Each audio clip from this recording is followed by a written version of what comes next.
Hello everyone, welcome to Principles of Microeconomics. I am Professor Chan. And in this Module 1, we will be focusing on Chapter 1, the 10 Principles of Economics.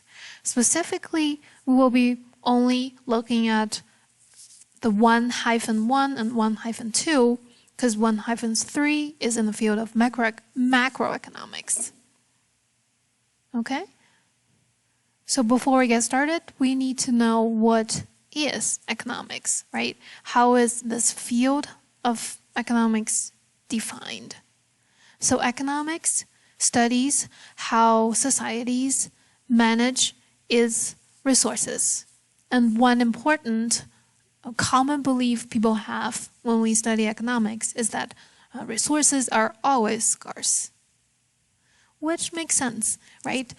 From our personal perspective, money as the most important resource for our everyday life is always scarce.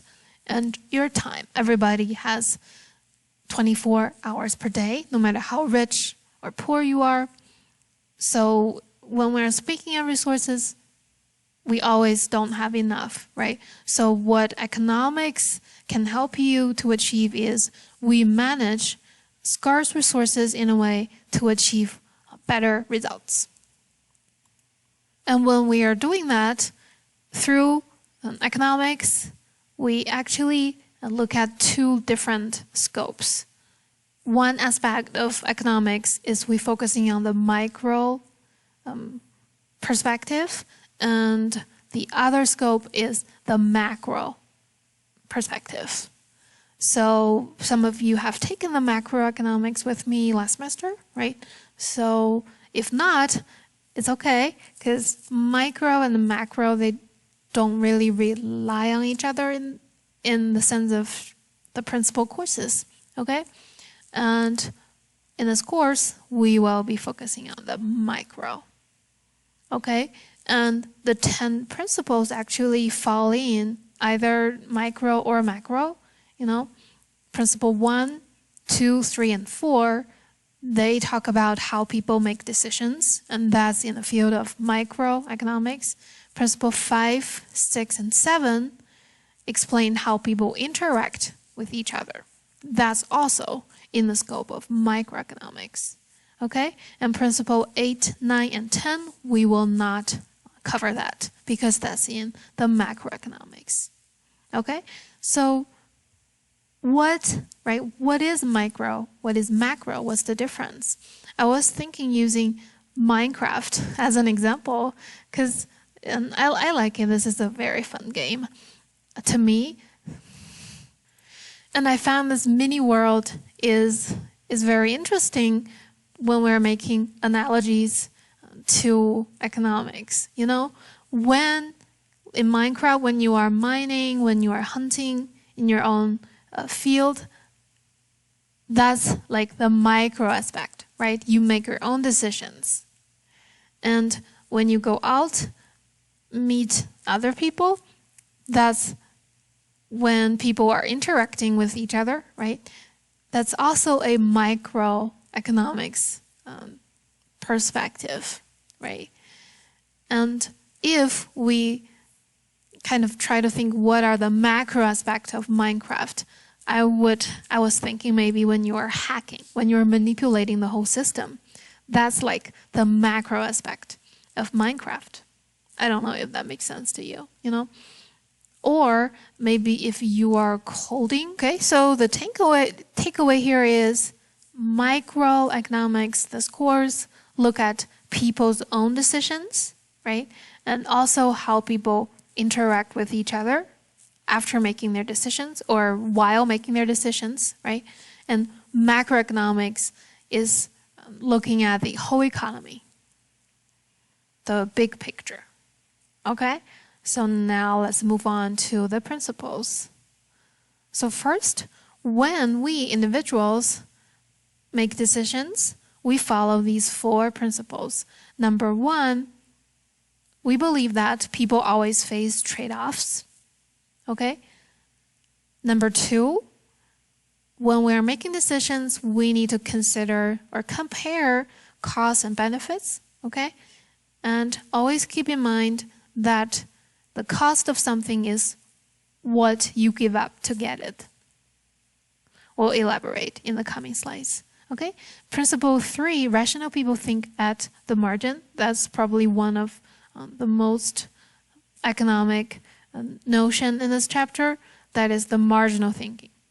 Okay? And principle 4, people respond to incentives. So incentives in economics basically means like money, right? When something is cheaper, you buy more. Something is expensive, you just can't afford it, you don't purchase it. Okay? So first, principle 1, people face trade-off. That is always true in the context of economics, because when you are buying something, you pay money, right? When you want to make more money, you work longer hours. Or you find better ways. You maybe invent things. You apply for patents, or you start a business. But everything you achieve comes with a cost. So people face trade-offs. And society also faces trade-offs, right? There is a so-called efficiency and equality trade-off. So if the society want to maybe support the poor, they redistribute wealth from the wealthy people to the poor. They are promoting equality, but they're also putting harm on the efficiency of the world, because the transfer discourages people's motivation to produce more, right? So the whole society is actually facing costs of those transfers, such as food stamp, right? And unemployment insurance. But the society cannot just go with one direction, right? They need to trade off, they need to balance between efficiency and equality, okay?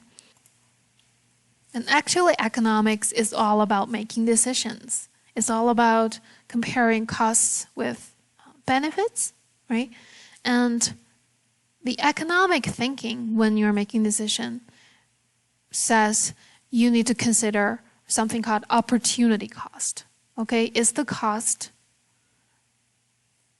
of the foregone benefits of the next best alternative of your choice. It's like when you're comparing different options, right? Cost of choosing, say, your option 1 is actually what benefits you could have got by choosing option 2. And that's why we say opportunity cost is what it takes, what is being given up to obtain something. So a famous popular example is when you are going to college, your opportunity cost is that maybe how much money you could have earned, right, with the time you actually spend in college. So opportunity cost never actually happened, right? Because when you choose to go to college, you cannot work full-time. I mean, as a full-time student, you cannot work full-time at the same time, right? So you are not making the salary as a full-time worker in that sense. Then those salaries that you never have earned are your opportunity costs of attending college as a full-time student. So keep opportunity cost in your mind, always thinking about what if, right? Compare the foregone benefits of the alternative option will help you make decisions more economically. Principle 3 is about the marginal thinking. Okay? So in economics, we assume everyone is rational. They make decisions following all the economic principles. Okay? And they try to manage the scarce resources and make rational decisions. Okay? So what does thinking at the margin mean in this case? Basically, when we are saying marginal, it means one more. It's not the big picture, it's not the whole picture, it's the edge, it's the margin, is the one more, is the incremental adjustment to a plan. I'll use a figure, a graph, to elaborate what does thinking at the margin means, okay? So remember, marginal means one more. Then, based on that, we define two things. One is called the marginal benefit. The other is called a marginal cost. Therefore, marginal benefit would be when you are getting an extra unit of something, right? How much more benefit it brought you, okay? A marginal cost would be defined as something like, what is the cost of getting one more unit of something? So on this graph, we define marginal benefit as the green line. It's a downward sloping curve. That makes sense because rational people get bored. When you have a lot of something, it means less valuable to you, right? So when you are looking at a high quantity of something, then the benefit would be low. The marginal benefit would be low for you. And for things that you are in short of, then the marginal benefit of obtaining one more unit, one extra unit of that would be high. So when you are in lack of something, your marginal benefit will be around here. Those are high, right? When you're getting more and more unit, then the marginal benefit, which means the benefit that each extra unit brought you, is getting lower and lower. So you have a downward sloping marginal benefit curve. So why is marginal cost curve upward sloping? Is due to the inefficiency of production. Okay, what does that mean? Think about machines, right? You cannot let machines keep running and running, never stop. If that happens, the machines will get tired and the production efficiency will go down. If we take human as an example, say when we're studying, the first hour, say in library, might be productive, right? And the later hours, you'll get more and more tired. So the marginal cost of sitting one more hour in the library will go higher and higher because you are getting more and more wearing out. Okay, now that we agree we have a downward sloping marginal benefit curve, or MB, and we have a marginal cost curve that is going up. And now we can make decisions. The rule is say yes when the marginal benefits outweigh, right, greater than the marginal cost. Say no when marginal cost outweighs or greater than marginal benefit. Okay, which means any quantity below this intersection here, you would see higher marginal benefit than the marginal cost. So you would say yes to the first unit, say yes to the second unit, and third and fourth, until you kind of reach this intersection here, where your marginal benefit is exactly your marginal cost. You would still say yes. However, once you go further than this unit, you would say no, because from here, the marginal cost is higher than your marginal benefit. So I call this part the action area, and anything go above, like the intersection or equilibrium quantity, we call it a no action area. Okay? So this will be in your Module 1 quiz if you made it through here. Now moving on to Principle 4, people respond to incentives. So that's also a fundamental belief to economics. So throughout this course, we will talk about how people make decisions according to different situations. Basically, that is true only if we believe that people do respond to incentives, respond to changes. Okay? Which means stubborn people, they are not rational. They are not thinking, making decisions in an economic way. Okay, after talking about how each individual make their decisions, we are now zooming out slightly and we discuss how people interact with each other. So those will be covered by Principle 5, 6, and 7. Principle 5 says, trade makes everyone better off. We will be talking about trade in Module 3. Okay, we will elaborate and prove how trade actually make each party, each participants in trade better off. So the takeaway here for now is that because trade allows each party to specialize only in the activities that they are good at. Okay, so for the whole society, that is an efficient way to manage resources. And now that we agree that trade is good for everyone, where can we actually trade? In the market, okay?